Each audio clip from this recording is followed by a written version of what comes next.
Hello everyone, and today I'm going to be doing the ranking of every single boss in Dark Souls 1.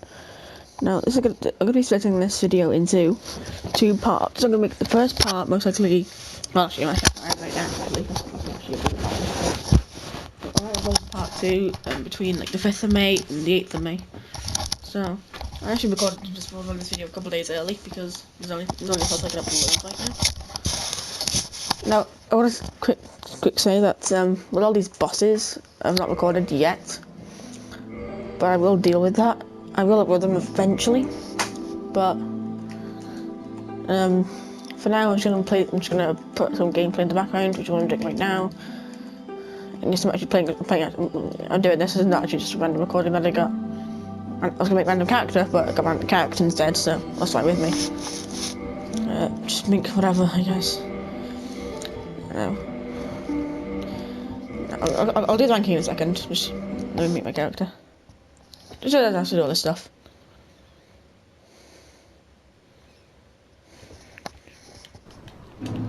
So, what I consider to be the worst boss, aka rank number 26, is the Bed of Chaos. Now, the Bed of Chaos I've actually recorded before, I believe, but you might not even be able to see why I hate this boss. But this guy just loves to just throw you in the holes every single time you die. You have to run back for 3 years. If you miss the bonfire, then I guess it's not so bad. Like if you miss the bonfire near the Bed of Chaos area, then prepare to die constantly and to spend 10 years running. Overall, I really hate the boss. But I would say that it's lore. No, I should probably say as well. I'm going to be counting difficulty in terms of difficulty normally, which I'd say Bed of Chaos would be ranked higher, but I'm not really ranking it. I'm also be doing ranking in terms of where it is in the game. So Bed of Chaos is like end game, which I guess is quite good, but it's not really anything bad, anything good. So, and I'm also be doing lore and lore representation, because first of all, Bed of Chaos has some good lore, but very bad representation, perhaps even negative lore representation. Overall, it's just really not the best like design boss ever. It's just not even. There's nothing of value in this boss. All it is running across the arena just to break 2 thingies, and then just hit the boss, and he dies in 1 hit. So pretty useless, to be honest. It'd be much better if they kept the Witch of Izalith as a boss itself. I think it'd been so much better like that. But I'm going to be moving on to number 25, Ceaseless Discharge. Now, I believe I've killed Ceaseless Discharge and recorded it. Now, this might be controversial, but I just really hate the boss, perhaps even on par with the Bed of Chaos. First off, it might just be me and my really bad dodging skills, but it's just an RNG fight. All this fight is an RNG fight, so what you do is, if you want to do the cheese, actually, what you have to do is you basically have to just run back to the gate after he's summoned to be mad at you. Then run back to the gate, but every single time does that fire attack, man. That's why the boss sucks, because of that stupid flame attack. And I have tried to kill him normally, but she kept dying. Maybe because I suck at the boss, but he just constantly hits me, and I keep getting hit, no matter if I dodge or if I don't dodge. And second, sometimes I've fallen off as well from his stupid flame attack.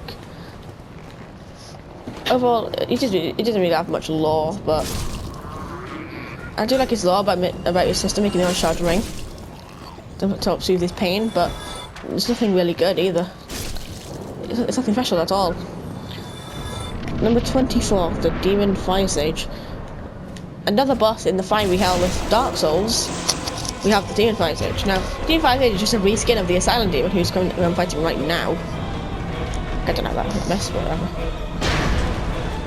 No, the Demon Fire Sage is literally just a freaking reskin of the Asylum Demon with fire AoEs. Nothing about this. Like, there's nothing of value. Once again, it's just a reskin in fiery hell of Dark Souls. But like I said, he doesn't have much. In fact, he has like no lore at all as well. I personally think lore is actually quite good for bosses. So just the Asylum Demon, who will be showing up a little bit later on this list, but it won't be for a little while. But I'm saying the Demon Fire Sage is really bad, just bad design, lazy design, as you call it. Yeah, nothing of value, nothing of anything. But let's move on. Number 21, the Centipede Demon. The fourth boss in the fiery hell of Dark Souls, the Centipede Demon. Now, I personally think it's the best out of them all, because I like the idea of if you cut off the tail to get the one-shot ring, you can run around, and I think it's quite cool. But overall, the arena that you fight him in is absolute horribleness. Well, that makes sense, but yeah, the arena you fight him is horrible. But you can just go to the right, like I did in my playthrough.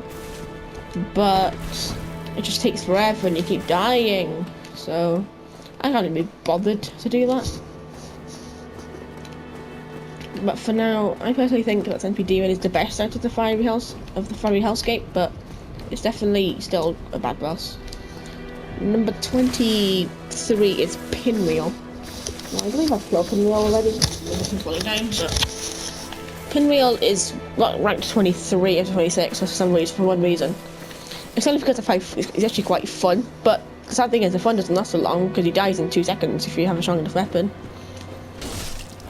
But I actually kind of like the boss, to be honest. It's much better than most of the bosses that we've seen so far. First off, he doesn't have much lore, but the fight itself is actually really, really good, in my opinion. I'm just kidding, it's not really, really good. It's actually quite bad for what. It's much better than like most bosses. Once again, nothing really of value again. It's just fun smacking him around and looking he dies in 2 seconds again, because it's quite funny to see him die constantly. I think it's funny, but again, he doesn't have much lore, but that doesn't really matter right now. But let's move on to, oh god. Let's move on to number 22, the Taurus Demon. Now, the Taurus Demon is once again a very close reskin of the Asylum Demon again. But I guess it's a little bit better than a little bit worse than the Asylum Demon. Because first off, he takes literally no effort to kill whatsoever.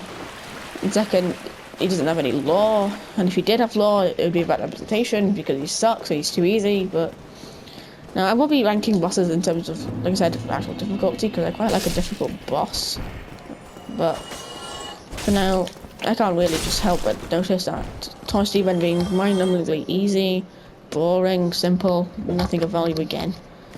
Number 20, the Moonlight Butterfly. Now, a lot of you guys will probably expect to beat this boss lower on the list for you. If you've played Dark Souls already, you know that the Moonlight Butterfly is really annoying because you can't really avoid the magic attacks. But I actually think it's quite fun just to run around hitting the thing until it flies away. But I recommend saving that boss to endgame as well. Again, the butterfly doesn't have much lore either, once again, but I guess the only thing I could count in terms of difficulty is that it's not hard at all, which I don't like. But that doesn't really matter right now, because, like I said, it's like nothing of value again. Because first off, it's easy, but I guess it is also early game as well. Depending on when you fight it, some people only fight it right after the Kappa Demon or the Bell Gargoyles, and they're quite hard bosses, to be honest. Kappa Demon is definitely quite tricky. Kappa Demon is showing up very, very soon, so you've got to be careful for him. But once again, not really anything of value in Moonlight Butterfly. First off, he's so annoying to dodge. You can't really dodge his attacks, so all you have to do is keep rolling and hope you pray to God that you dodge them. Number 19 is Dark on Gwendolyn. Now, Gwendolyn, I've not actually recorded yet, but I fought once and I thought it was the exact same thing as the Moonlight Butterfly, and that's why it's ranked much lower on my list. First off, it plays the same music, it plays the same thing, magic, just running behind pillars. It's basically the Moonlight Butterfly, but human edition.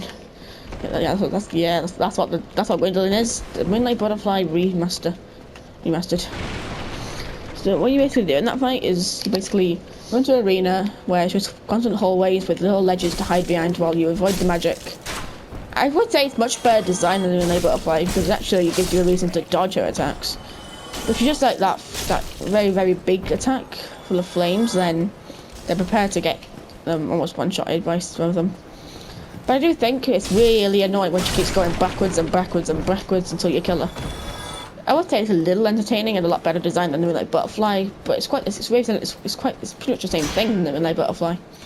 That's why it's ranked a lot lower, but I guess I could see it being higher for some people like you. Although a lot of people who don't watch my channel don't even watch Dark Souls or play Dark Souls. I do. But let's just move on.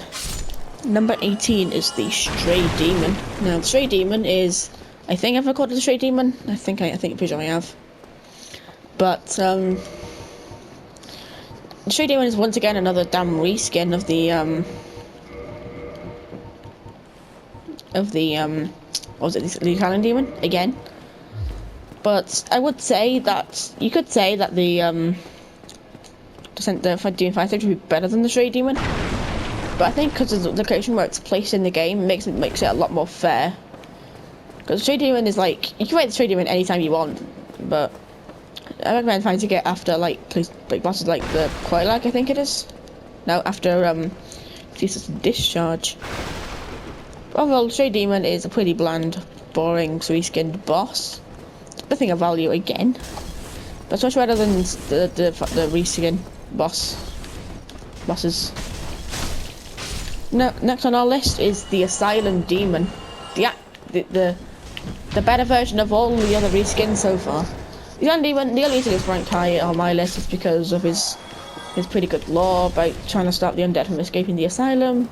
But sadly, his representation doesn't really go that high. He's so super easy. In fact, if you play Dark Souls for the first time, you most likely die to this guy a couple of times, but once you figure out his attack patterns, you're very, very good.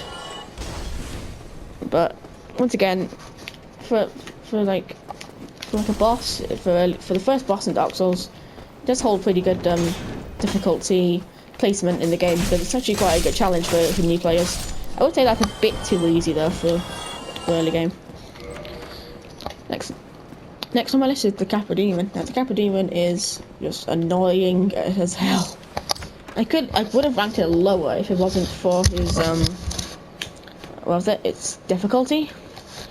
Because I mean, depending on where you fight him, but a lot of people only fight him around the beginning of the game, right after you kill I think it's Taurus Demon. You can actually go kill Kappa Demon, but if you fight him then you'll struggle for hours trying to kill him.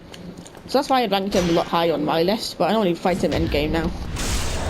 Once again, it doesn't have much lore. Once again, all representation. It's actually find him very, very fun though, like really fun. But he's just really annoying. But that doesn't really take much off my score. Number 15 is Grave Lord Nito, the first Lord of Cinder, and probably the worst of them all. I'm not trying to say that Grave Lord Nito is bad. It's not a bad boss at all, but I'm just trying to say it's the worst of them all. Because first off, it's pretty much the same fight each time. So it's just like dodge the AoEs and just wait till all the skeletons kill you, or you kill the skeletons with a fight weapon or a divine weapon. The reason it's ranked lower on my list is because of the freaking skeletons.